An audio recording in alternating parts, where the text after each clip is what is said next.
সকাল সকাল এক কাপ চা সাথে দুটো বিস্কুট।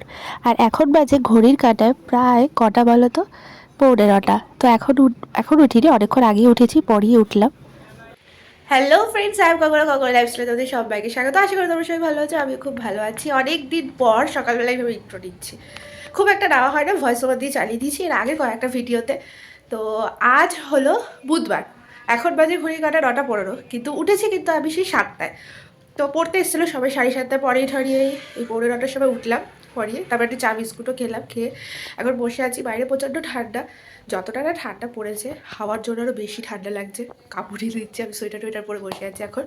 তো আর আমার তো এমনিতেই প্রচণ্ড ঠান্ডার ধাত, তো ওই জন্য আর কী করবো বলো, বসে আছি এখন চুপচাপ। হাত পাগুলোর পুরো ঠান্ডা হয়ে গেছে, আর বাইরে প্রচণ্ড এই দুদিন ধরে প্রচণ্ড হাওয়া দিচ্ছে, তার জন্য আরও বেশি ঠান্ডা লাগছে। হু হু করে কাঁপছিলাম। তোমাদের ওখানে কেমন ঠান্ডা পড়েছে কমেন্ট করে কিন্তু আমাকে। যখন ভিডিও এডিট করতে বসবো, আগের দিনের ভিডিওটা এডিট করা হয়নি এখনও, এডিট করে তারপরে ছাড়বো, তোমরা তারপরে দেখতে পাবে।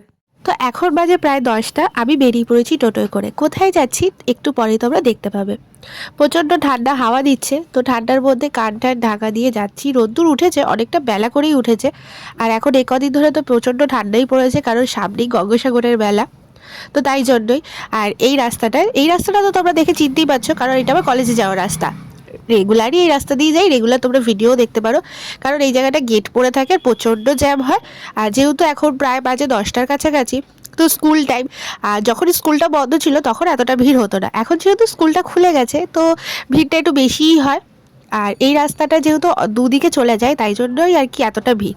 তো তারপর একটু মোজা কিনে নিলাম একটা, আর এখানে খেলাম অনেক দিন পর স্কুলের সামনে দিয়ে আলু কাবলি। অনেক দিন পরে বলছি, কারণ স্কুল তো অনেক দিন আগে শেষ হয়ে গেছে, তো তাই জন্য অনেক দিন পরে খেলাম, কিন্তু খুব একটা ভালো হয়নি, একদমই আমাদের স্কুলের সামনের আলু কাবলিটার মতো। তো তারপরে আলু কাবলিটা যেহেতু ভালো লাগেনি, পাশেই হচ্ছিলো ডালের বড়া, আর ওখান থেকে নিয়ে নিয়েছিলাম 20 টাকার মতো ডালের বড়া। তো সেটা খেতে মোটামুটি ভালোই ছিল। আর এখানে দেখতে পাচ্ছ তো কড়াইতে কিন্তু ডালের বড়া হচ্ছে অলরেডি। আর আমাদের যেটা দিয়েছে সেটাও বেশ গরম ছিল, তার সাথে চাটনিটাও কিন্তু খুব ভালো। বিকালবেলা আবার বাবা করছিল চা, আর হাসছিল যেহেতু আমি ভিডিও করছি তার জন্যই। রেগুলারই প্রায় বিকালবেলা কিন্তু বাবাই চা করে, আর ভিডিও করছি বলে বাবা একটু বেশিই হেসে দিল। আর এইদিকে দেখতে পাচ্ছ রান্নাঘরটা, আর রান্নাঘরটা তোমাদের নতুন করে কী বা বলবো। তো এখানে নিয়ে নিয়েছি চা আর দুটো বিস্কুট। তারপর বেরিয়ে পড়লাম পড়তে যাওয়ার উদ্দেশ্যে 6টা নাগাদ। প্ল্যানিং ছিল অন্য কিছু, কিন্তু সেটা চেঞ্জ হয়ে পড়তে গেলাম। তারপরে কিন্তু সেই প্ল্যানিংটা হলো কি বলো তো, দেখতেই পাবে, দাঁড়াও। এই যে ডমিনোসে গেছিলাম একটু পিৎজা খেতে, ভেবেছিলাম বাড়িতেই অর্ডার দিয়ে খাবো, কিন্তু একটু প্রবলেমের জন্য আর খাওয়া হয়নি। তো এখানে নিয়ে নিয়েছি পিৎজা। পিৎজাটা দেখে কিন্তু এখনও জিভে জল আসছে, পুরো ইয়ামি ইয়ামি ছিল। তোমাদের কার কার জিভে জল আসছে, আর কার কার ভালো লাগে পিৎজা খেতে, কমেন্ট করে কিন্তু জানিও। আর এখানে ছিল স্পাইসি চিকেন। অনেকক্ষণ আগেই চলে এসেছি বাড়িতে, এখন বাজে প্রায় 9:30টার কাছাকাছি।